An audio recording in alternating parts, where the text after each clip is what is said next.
You arrive in the world in the middle of the open grass, and within minutes you are trying to stand. Your legs shake. You fall once, twice, 3 times. Your mother stands over you, nudging your side with her nose. You push up onto 4 wobbling legs and hold there, swaying, blinking against the light. Your coat is still wet. Beneath the wet hair, the pattern is already there, black and white, unlike any other zebras, unlike your mother's, unlike anyone who will ever be born after you. Your mother turns and pushes you gently away from the rest of the herd. For the next hour, she keeps every other zebra at a distance. She does not let them near you. She does not let them see your stripes. This is how she makes sure you know her, not by scent, not by sound, but by the exact pattern on her body. You stare at her flank, and you memorize it, the way every foal must, before the herd closes in, and 100 striped bodies blur into one moving pattern. You are less than a day old, and already you can run. Not fast, not far, but enough to stay beside her when the herd shifts and moves, enough to keep pace when a jackal circles too close and she flattens her ears and turns to face it. The jackal backs away. It knows a zebra mother's kick can break bone. You are 1 week old now. You have learned the shape of her legs from below, the rhythm of her walk, the smell of her sweat in the heat of the afternoon. You graze beside her, pulling at grass you do not yet know how to chew properly. You spit most of it out. She does not stop you from trying. At night, you sleep standing, pressed against her side, while the stallion who leads your family group paces the outer edge of the herd, watching the dark. He is not your father in the way you will one day understand fatherhood.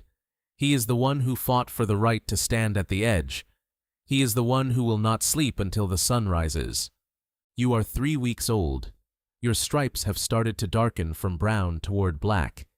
The other foals in the herd are the same age, the same size, and you begin to run with them in the cooler hours of the morning, chasing each other in wide circles that mean nothing and everything. This is how your legs grow strong enough for what is coming. You are 2 months old the first time you hear the sound that will follow you your entire life. A low cough in the grass, closer than it should be. Your mother's head snaps up. Every zebra near her does the same, in the same instant, ears forward, bodies suddenly still.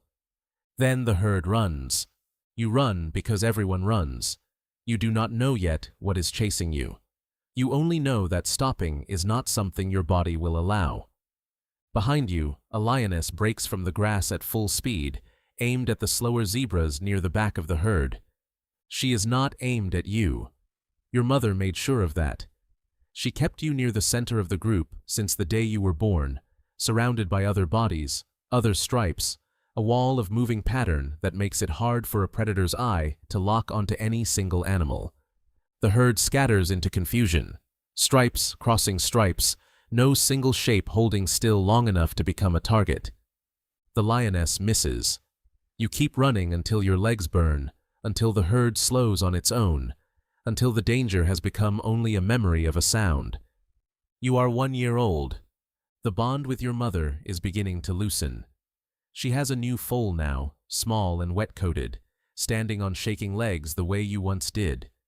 You watch her push it gently away from the herd, the same way she once pushed you. You understand, without being told, that her attention has moved. You spend more time now with the other yearlings, running drills across the plain that look like play and are not entirely play. You learn to read ears flattened in warning. You learn the low grunt that means back off and the sharp bark that means danger. You are 2 years old when you leave. No one forces you out. There is no single moment of exile. But the family group has no place for a young male who is growing restless, testing the patience of the stallion who leads it. So one morning, you simply do not follow when the herd moves on. You find others like you, young males on their own, unattached, unranked, a bachelor group. Here there is no stallion to obey and no mares to protect. Here there is only rank, decided daily, through mock fights that are only mostly mock, rearing, biting at the neck, wheeling to kick. You are learning the fighting you will need in 3 years, 4 years, 5, when a family group of your own becomes something worth taking. You are 4 years old the first time a real fight happens. A young stallion has found 3 mares without a leader, their previous stallion killed by hyenas during a night crossing, and another male from your bachelor group challenges him for them before you can. You watch from a distance as the two rear onto their hind legs, chests colliding, teeth closing on necks, hooves striking down in a rhythm too fast to follow. It ends when one of them turns and runs. The other does not chase. He simply stands where he is, breathing hard, and the 3 mares begin, slowly, to walk toward him. You are 6 years old when it becomes your turn.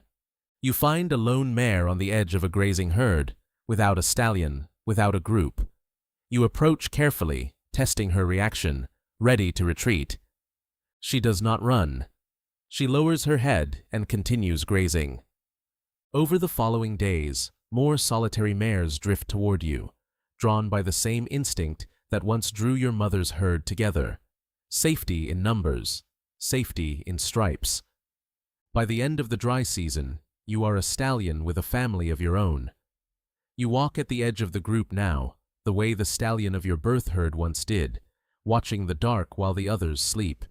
You are 8 years old when the migration begins, the long walk toward water that has not fallen from the sky in months. Thousands of zebras move together across the open ground, your family folded into the larger herd, stripes overlapping stripes for miles in every direction.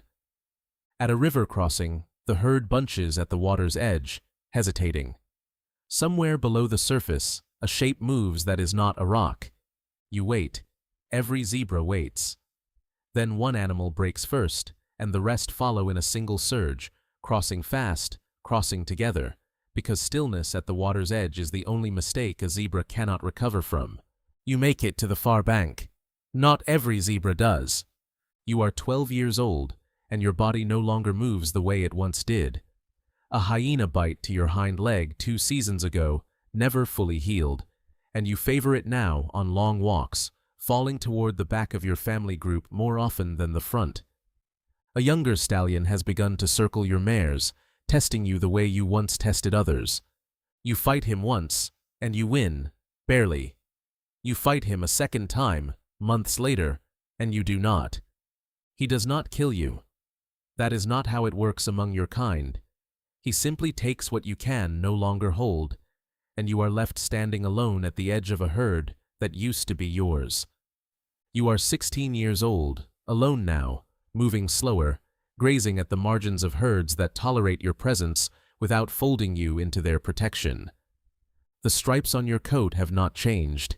They are the same pattern you were born with, the one your mother once shielded with her body so that you alone would learn to know it.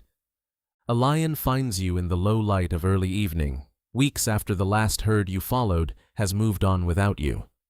You do not run as far as you once could. Your legs, for the first time in your life, are not fast enough.